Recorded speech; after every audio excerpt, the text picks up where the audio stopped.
হুজুর আপনি তেমুকে 70 হইবা না একটা আপনি আপনার ওয়াজ করো অসুবিধা নাই তেমুকে 70 কিন্তু হবে না বুঝছেন তো পরিবেশটা তো ঠিক আছে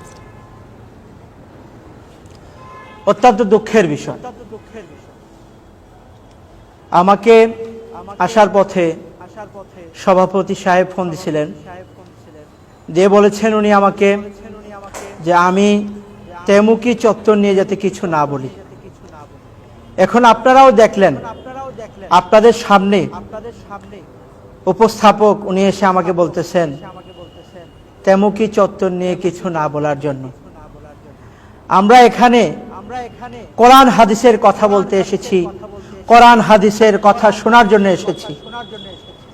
এখানে তেমুকি চত্বর নিয়ে কথা বলতে আসি নাই। তেমুকি চত্বরে যদি ইসলাম বিরোধী কিছু না হয় আমরা তেমুকি চত্বর নিয়ে কিছুই বলবো না।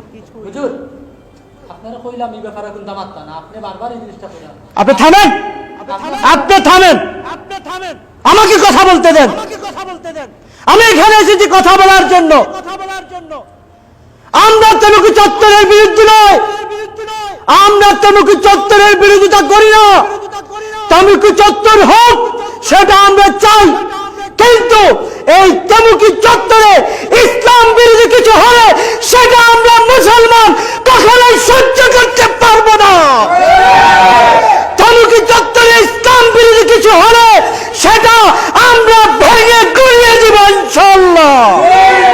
তেমুকি চত্বর হবে সেটা আমরা চাই, তেমুকি চত্বর হোক সেটা আমরা চাই, কিন্তু কিন্তু এই বাংলার জমিনে ইসলাম বিরোধী কিছু হবে সেটা আমরা মুসলমান হিসেবে কখনোই মেনে নিতে পারবো না।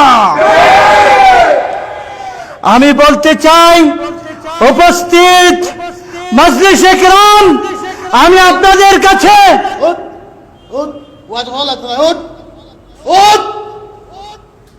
তেমুকি চত্বর বিরোধী মাত মাতস ওঠ নাম। আপনার সমস্যা কি? আপনার সমস্যা কি?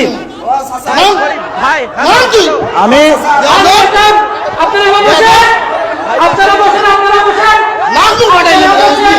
এখানে সামান্য বুলবুল রয়েছে আপনারা বসেন। ইসলাম বিরোধী কোনো কিছু হলে তেমুকি চত্বরে আমরা বলবো। সেটা ইসলামের দাবি, আপনারা বসেন। কখনো ইসলামী বিষয় নিয়ে আমরা বলতে চাই না, আমরা বলতে হবে। আমাকে দেন, আমাকে দেন, কথা বলতে হবে। আপনারা থামেন, আমি আপনার চেয়ারম্যান করে আল্লাহ রাস্তায় আপনারা বলতে আজকের মাহফিল হইব, কোনো সমস্যা না ভাই। বলতে ভাই ভাই বলতে আপনারা উত্তেজিত হইব না। আজকের এই মাহফিল হইব, আজকের মাহফিল চলছে চলবে। এই মাহফিলে যারা বাধা দেওয়ার চেষ্টা করতেছে তারা প্রকাশ্যে আমরা বিচার করব।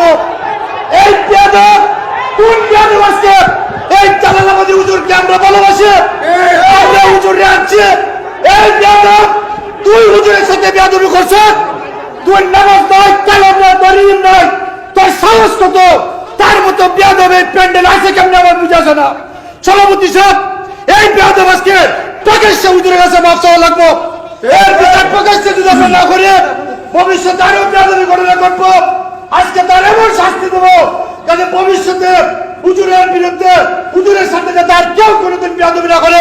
আর তুই একটা আস্তা বেয়াদব, তুই নামাজ পড়িস না, তুই কলিমা ঠিক মতো জানিস না। আজকে কত সবের সামনে তোর নামাজ নাই, তোর মসজিদে একটা দিন দেখলাম না। তুই কোন সাহসে তোর মতো এই লোক এই বেয়াদবের প্যান্ডেলে টুকে কেমনে আমার বুঝে আসে না। তুই মাস্তা হুজুরের সাথে মাস্তা দিবে আজকে তুই প্রকাশ্যে আপনারা বকা, তুই হুজুরে খুশি কর। আপনারা বসেন, আপনারা বসেন।